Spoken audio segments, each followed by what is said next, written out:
offense for Boston here. Whoa. Oh!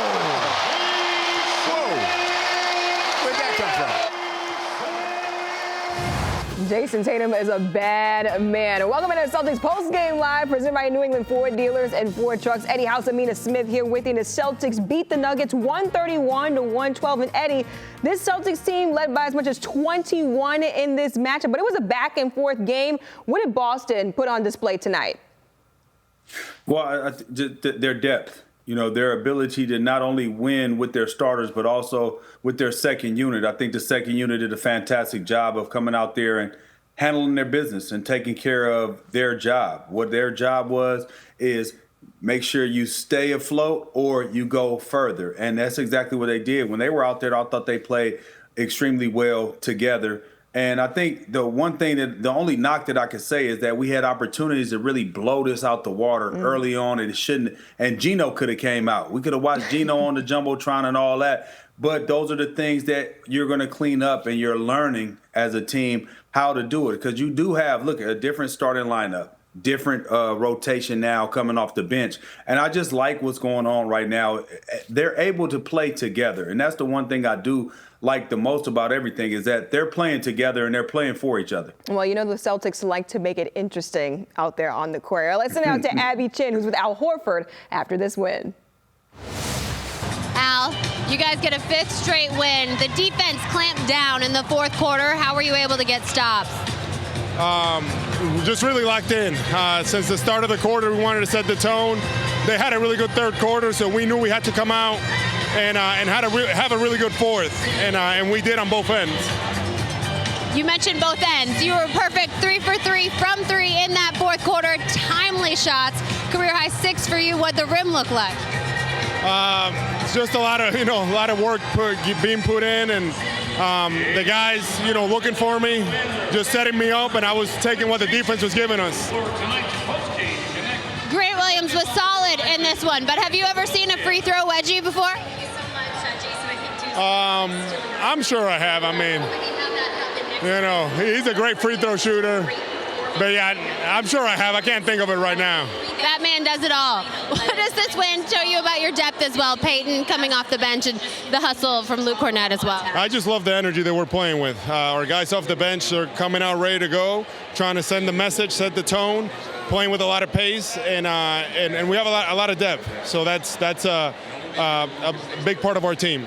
Finally, a battle of MVP, maybe future MVP in Jayson Tatum. What level is he playing at right now?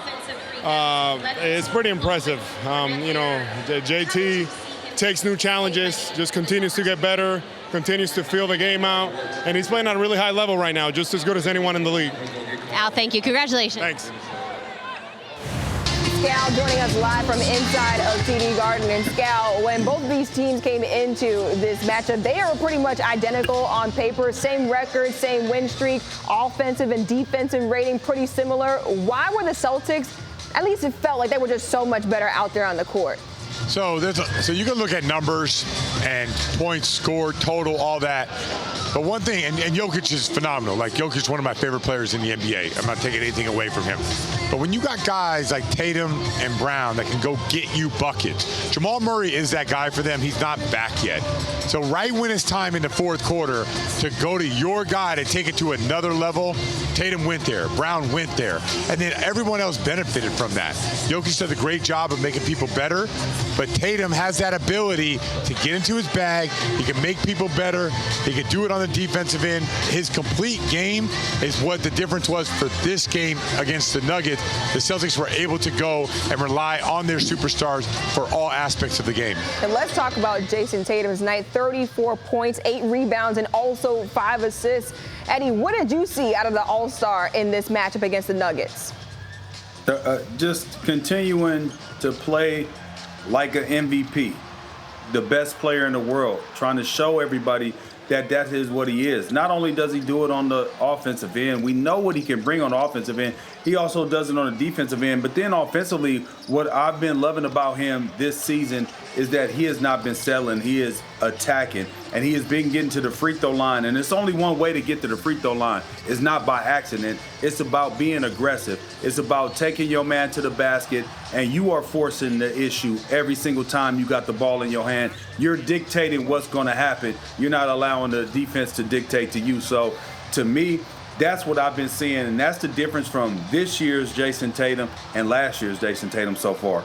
And Jayson Tatum, we were talking about him in that MVP conversation, the pregame show. Scal, how did he strengthen that narrative with tonight's game? Yeah, anytime you play guys head-to-head, they'll bring this game back. How is he against the other opponents, the Ja Morants of the world, the Steph Curry, the Giannis, Jokic, Embiid, Luka.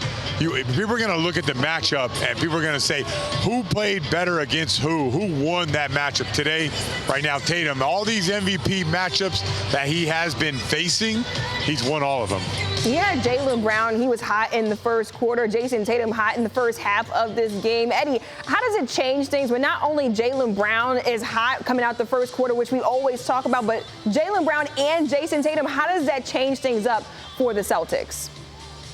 Well, it's extremely hard for anybody to guard that when you got guys that are extremely aggressive. And then not only that, let's talk about Jalen Brown and exactly what he did early on, right? We knew he was on fire. He was balling out.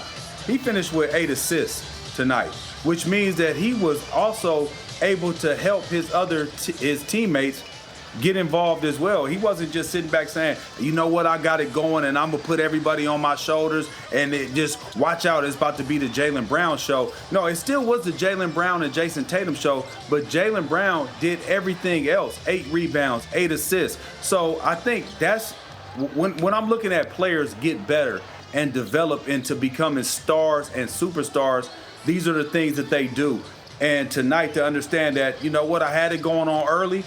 Let me start getting other guys involved. Let me not be too aggressive offensively where I'm being selfish, but also let me be unselfish and get other guys involved because it helps the team. 25 points for Jalen Brown in this game. Scal, how did you see Jayson Tatum and Jalen Brown working off of each other in this matchup tonight? Listen, when me and Eddie were teammates, we'd be on the bench, right? If we were playing against the Celtics, this is what Eddie would be saying to me, man, them two dudes are problems, man. There's nothing we can do to stop those guys. Man, we get out on them, they drive us. They drive us, we got to meet them at the rim, they move it out to Al Horford. How are we supposed to stop this Celtic offense right now? He would admit that. Like, he wouldn't admit that now, but I know that's what he'd be telling me on the bench. Now, here's the difference. If Jalen Brown has it going, and I still believe the Celtics are going to win the championship, Jalen Brown and I think Jayson Tatum, you can mark him up to say like he's going to score 27 to 35 or more. But Jalen Brown is the key. When he's doing this and he's getting buckets and he's getting 8 assists, just chalk that up as a W right there. There's no way you're beating the Celtics. Yeah, Jalen Brown playing at a completely different level. Thanks so much, Scal. Let's send out to Abby Chin, who's with Joe Mazzulla after this win. Joe, another 131 points. Just cool night for you guys. What do you like best about the way you played offensively? Trust each other, share the ball. We had great pace for the majority of the game. We lost our pace a little bit in the third quarter, partially on me.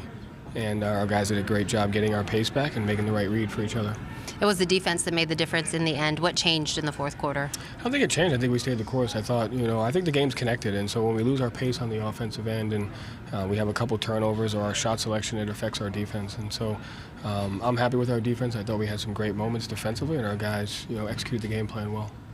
Down a man, you told me before the game it's about everyone stepping up and filling that role, but Peyton Pritchard got the call, and the hustle plays from him were pretty incredible. Yeah, I mean, as I said to him and to everyone, he's the kind of guy that's a professional. He's always going to work, and no matter how long he's not playing, when his name's called, I trust he's going to be ready to go. Joe, congratulations, 5 straight. Thank you. A look at that final score from inside of TD Garden, 131 to 112.